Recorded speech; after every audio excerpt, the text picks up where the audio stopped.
Olá pessoal, como estão? Espero que todos estejam na paz do Senhor Jesus Cristo.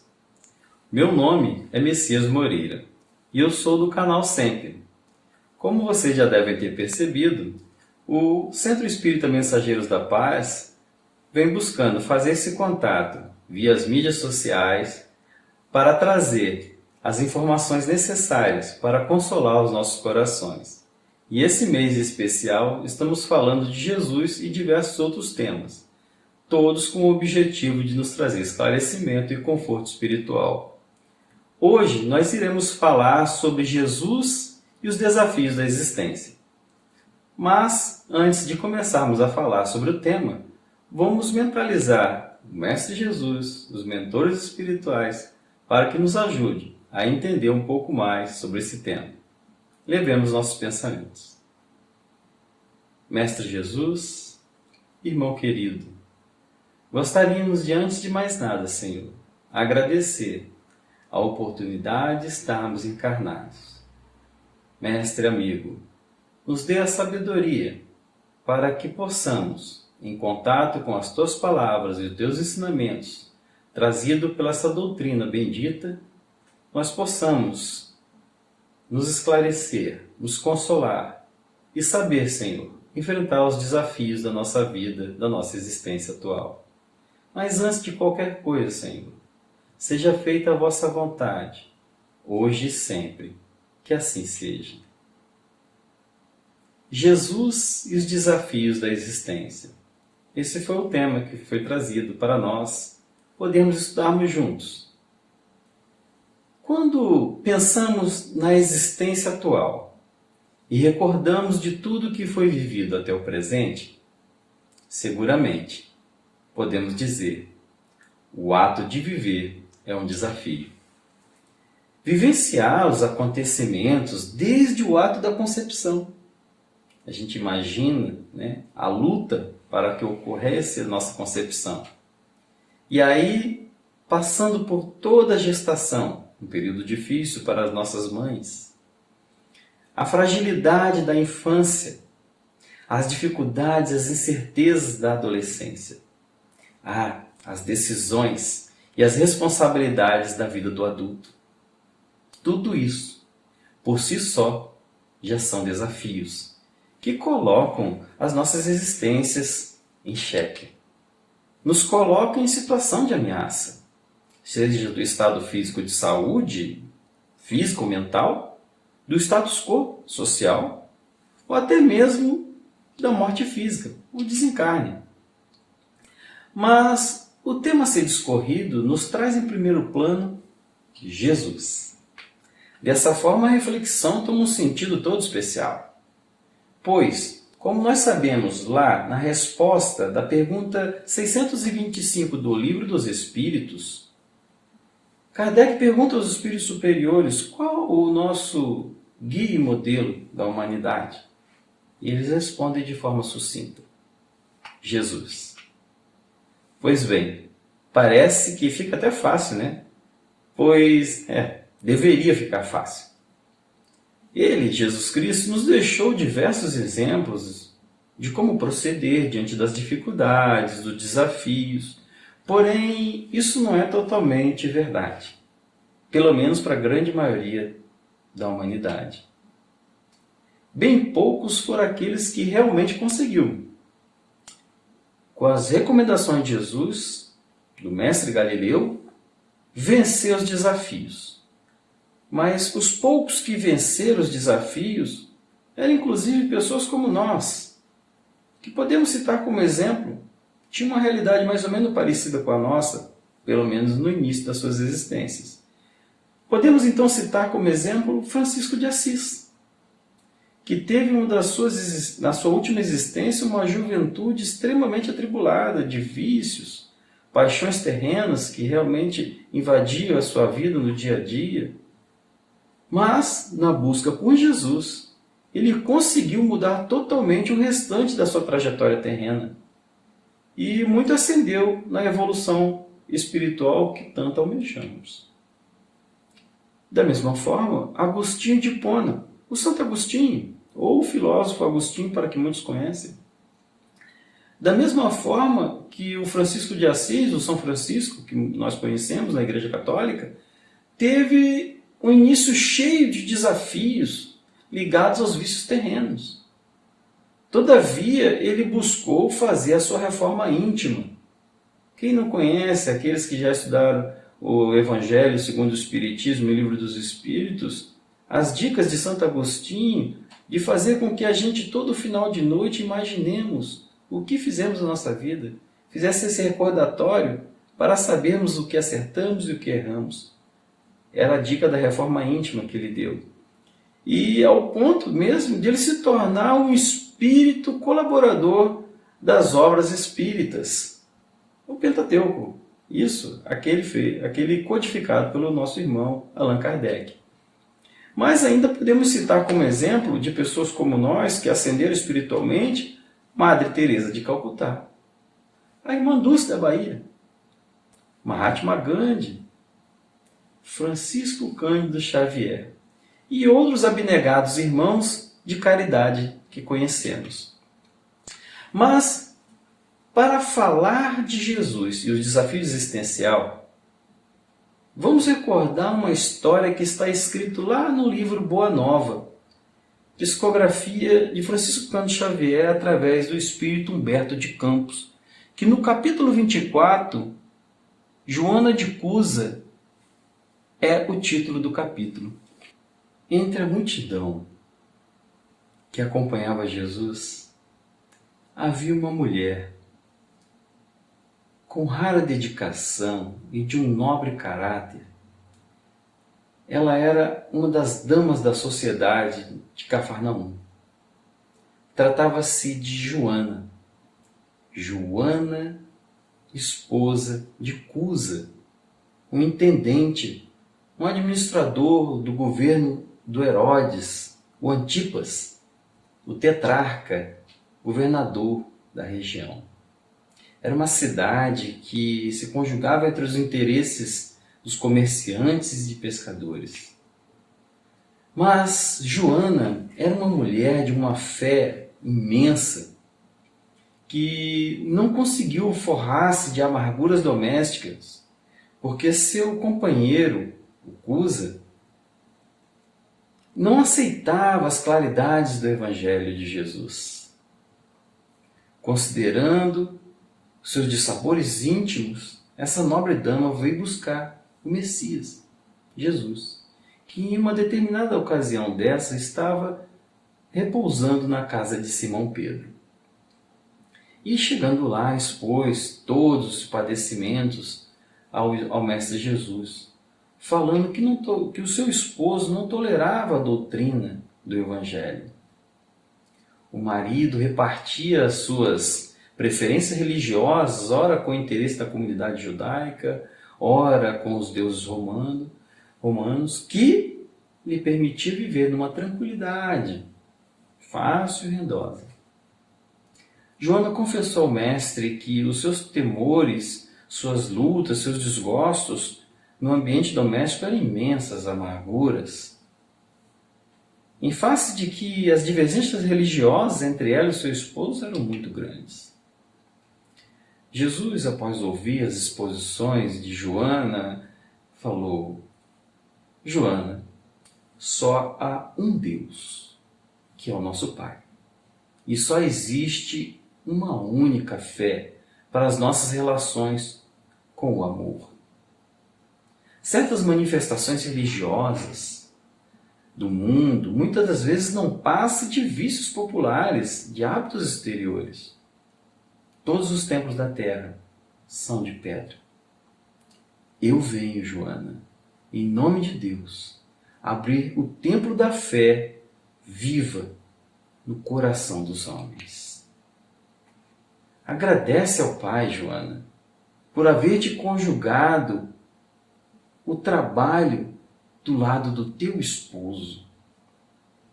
Se ele não te compreende a alma sensível, compreender-te-á um dia. Se ele é leviano e indiferente, ama-o a si mesmo. Não te acharia ligada a ele se não houvesse um motivo, uma justa razão. servindo a Ele de forma amorosa e dedicada, estarás cumprindo a vontade de Deus. Fala-me de teus receios, de tuas dúvidas. Deves, pelo Evangelho, amá-lo cada vez mais. Os sãos não precisam de médico. Além disso, não poderemos colher uvas em abrolhos. Não podemos colher flores onde não plantamos flores.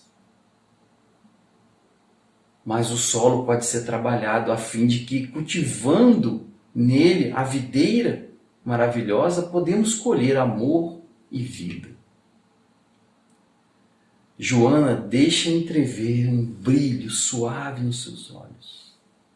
A íntima satisfação dos esclarecimentos lhe causava um furor. Mas ainda interrogou o mestre: Mestre, vossa palavra me alivia o espírito atormentado. Entretanto, sinto dificuldade extrema no entendimento recíproco no ambiente doméstico. Não julgais acertado que eu lute para impor os vossos princípios? Agindo assim, não estarei reformando o meu esposo para o céu, para o vosso reino? O Cristo sorriu serenemente e retrucou: quem sentirá mais dificuldade em estender a mão fraterna? Serás o que atingiu as margens seguras do conhecimento com o Pai? Ou aquele que ainda se debate entre as ondas da ignorância ou da desolação? Da inconstância ou da indolência do espírito? Quanto à imposição de ideias, continuou Jesus, acentuando a importância das palavras. Por que motivo Deus não impõe a sua verdade e o amor aos tiranos da terra? Por que não fulmina de vez com o raio o conquistador desalmado que espalha miséria e destruição com as forças sinistras da guerra? A sabedoria celeste não extermina as paixões, transforma-as. Aquele que semeou o mundo de cadáveres desperta às vezes para Deus com uma simples lágrima. O Pai não impõe a reforma aos seus filhos, esclarece-os no momento oportuno. Joana, o apostolado do Evangelho é o da colaboração com o céu, nos grandes princípios da redenção. Ser fiel a Deus, amando teu companheiro no mundo, como se fora teu filho. Não percas o tempo em discutir o que não seja razoável. Deus não trata contendas com as suas criaturas. Trabalhe em silêncio por toda a criação. Volta ao teu lar, ama o teu marido, teu companheiro, como um material divino que o céu colocou em tuas mãos, para que talhes uma obra de vida, de sabedoria e de amor. Joana de Cusa, naquele momento, experimentava um brado de alívio no seu coração, enviando a Jesus um olhar carinhoso.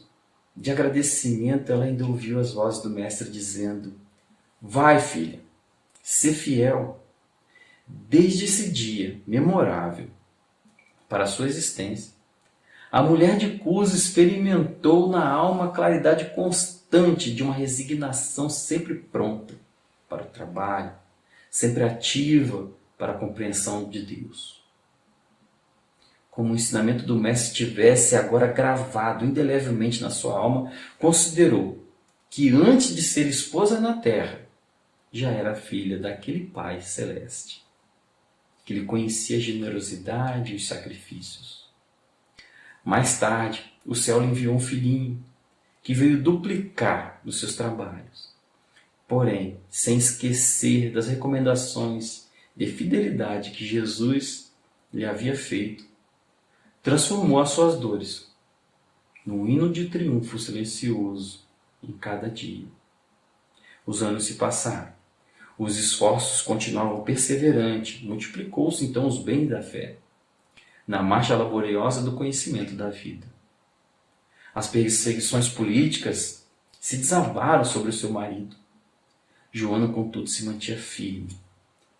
O marido, Cusa, torturado pelas ideias odiosas de vingança, pelas dívidas insondáveis, pelas vaidades feridas, as moléstias que verminavam o seu corpo, o ex-intendente de Antipas, numa noite de sombras e tempestades, veio a entrar no plano espiritual.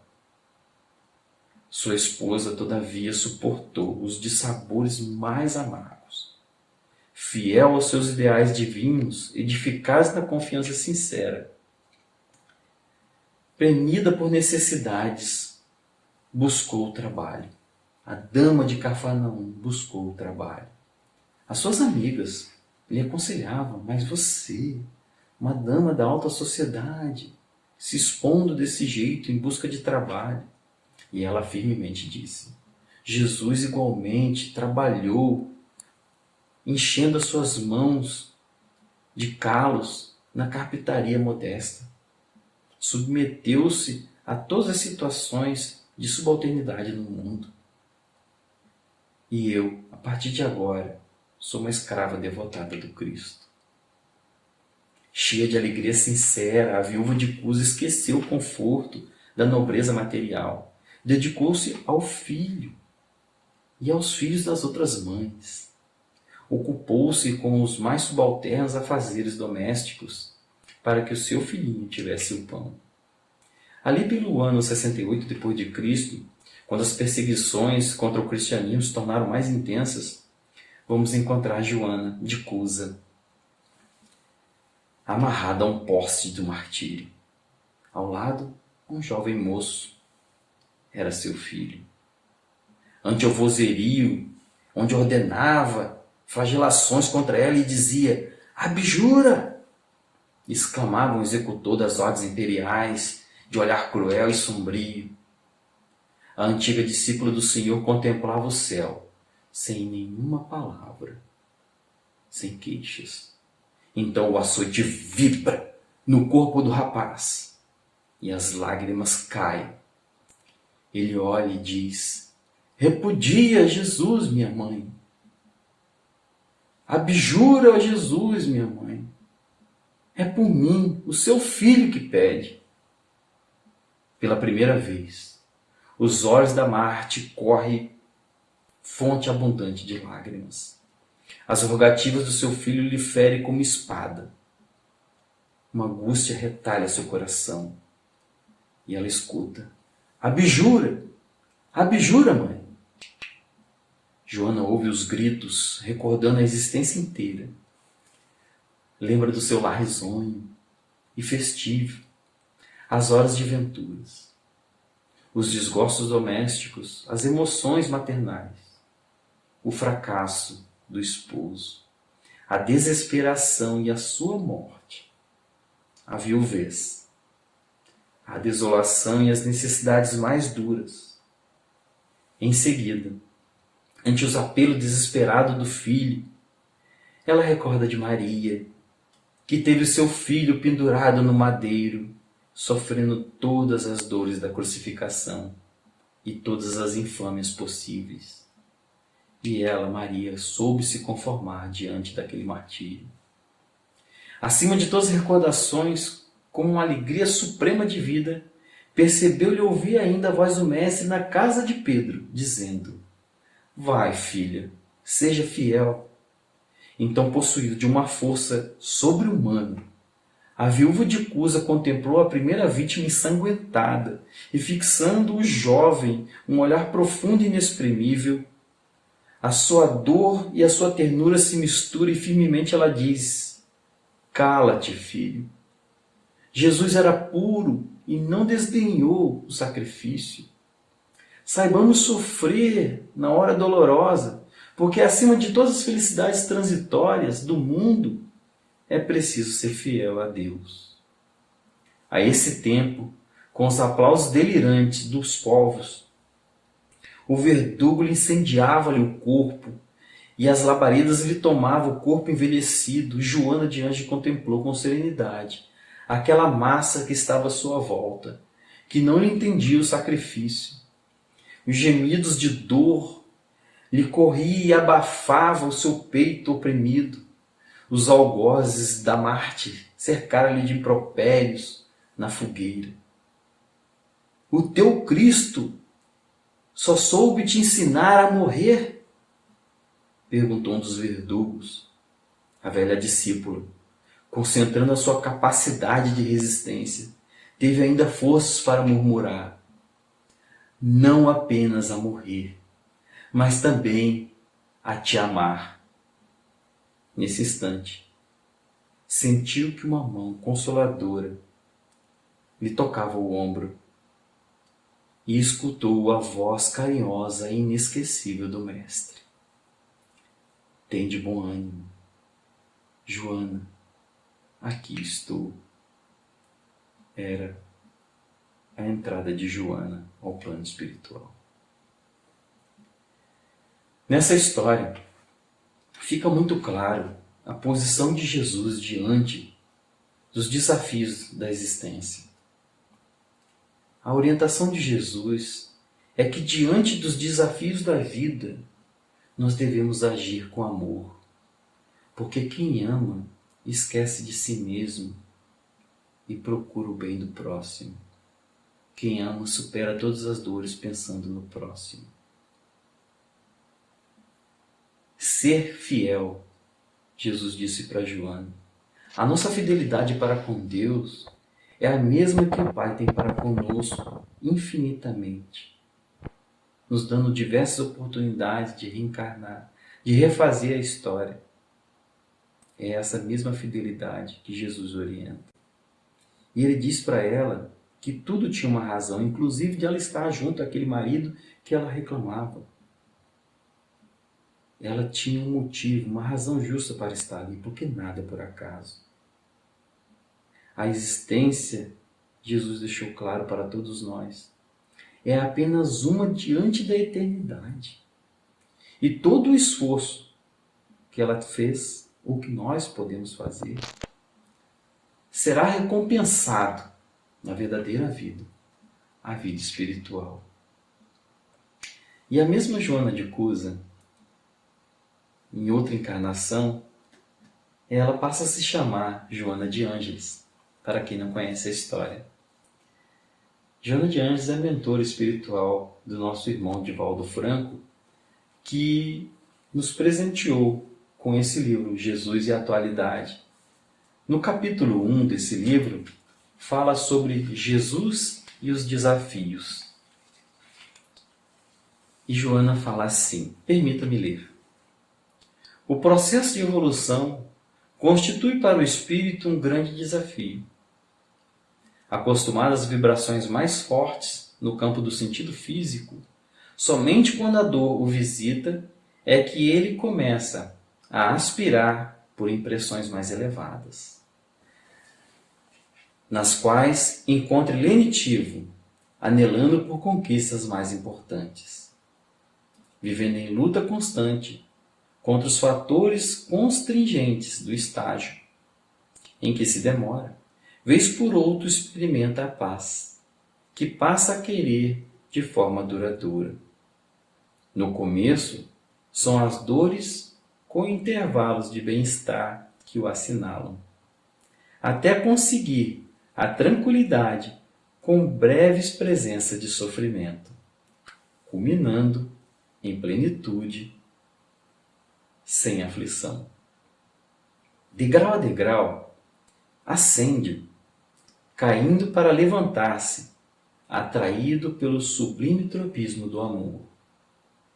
Conseguir o estágio mais alto significa triunfar. Nesta obra magistral, Joana nos explica que os desafios fazem parte da evolução. A nossa vida ela é cheia de desafios. O momento em que atravessamos hoje pode ser para muitos de nós um grande desafio. Mas não esquecemos que é apenas um desafio diante da eternidade de desafios que já passamos, tanto nessa existência quanto em outras existências, e quiçá nas próximas. A vida é apenas, essa vida em que vivemos agora, é apenas um instante diante da eternidade, a qual é a verdadeira vida, a vida espiritual. Por isso, diante dos problemas da vida, dos desafios que se apresentam, sejamos fortes, pois aquele que busca a tranquilidade, com certeza, não tem ciência de que esse estágio deve ser conquistado dia após dia, com lutas. E Joana ainda diz: tudo na vida são desafios às resistência. A lei de entropia degrada a energia que tende à consumpção, para manter o equilíbrio térmico de todas as coisas. O envelhecimento e a morte são fenômenos inevitáveis no cosmos biológico e no universo. É natural que o mesmo suceda no campo da moral do ser, que nunca retrocede e não deve estacionar sob pretexto algum. No progresso, a evolução é inevitável. A felicidade é o ponto final. Diante de todos os desafios da vida, eu solicito aos irmãos que se questionem o que Jesus lhe diria nesse momento. Eu creio que ele não iria dizer nada diferente do que disse a Joana de Cusa. Age com amor. Sede fiel. Neste momento, eu rogo ao Senhor Jesus que ilumine nossos caminhos, que nos dê sabedoria e força para enfrentarmos os desafios das nossas vidas, seja nessa ou em outra existência, mas que antes de tudo seja feita a vossa vontade, Senhor Jesus, hoje e sempre. Que assim seja.